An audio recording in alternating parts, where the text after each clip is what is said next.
जानी कवले जमे कहे हमारा से लभकल यही जमे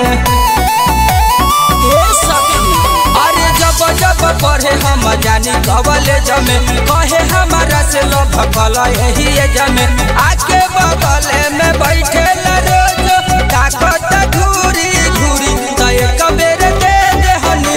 लइकावा के मांगत बेरी बेरी तो एक बेर दे दे हनी लइकावा के मांगत बेरी बेरी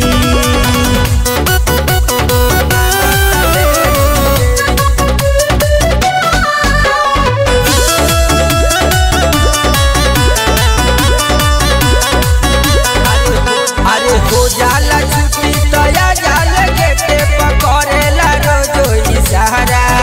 अरे कहे कि एक बेर दे तू औरी मांगम न फेरो दोबारा अरे हो जाला छुट्टी तया जाल गेटे पकड़ेला रोजो इशारा अरे कहे कि एक बेर दे तू औरी मांगम न फेरो दोबारा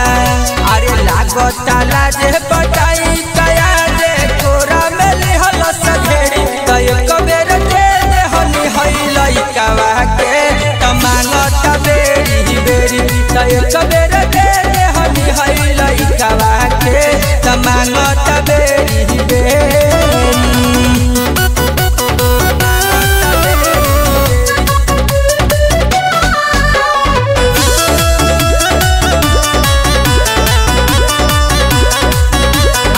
रही घरे सहेली के संगे तो पीछे से मार दिल अरे सोनू सर किला के कहेला तोहरा चलता कौन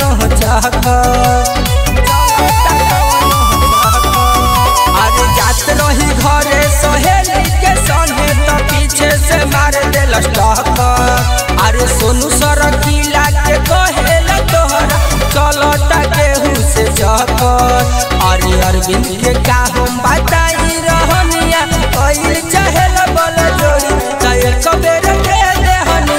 लइकावा के मांगत बेरी बेरी तो एक बेर दे दे हनी लइकावा के मांगत बेरी बेरी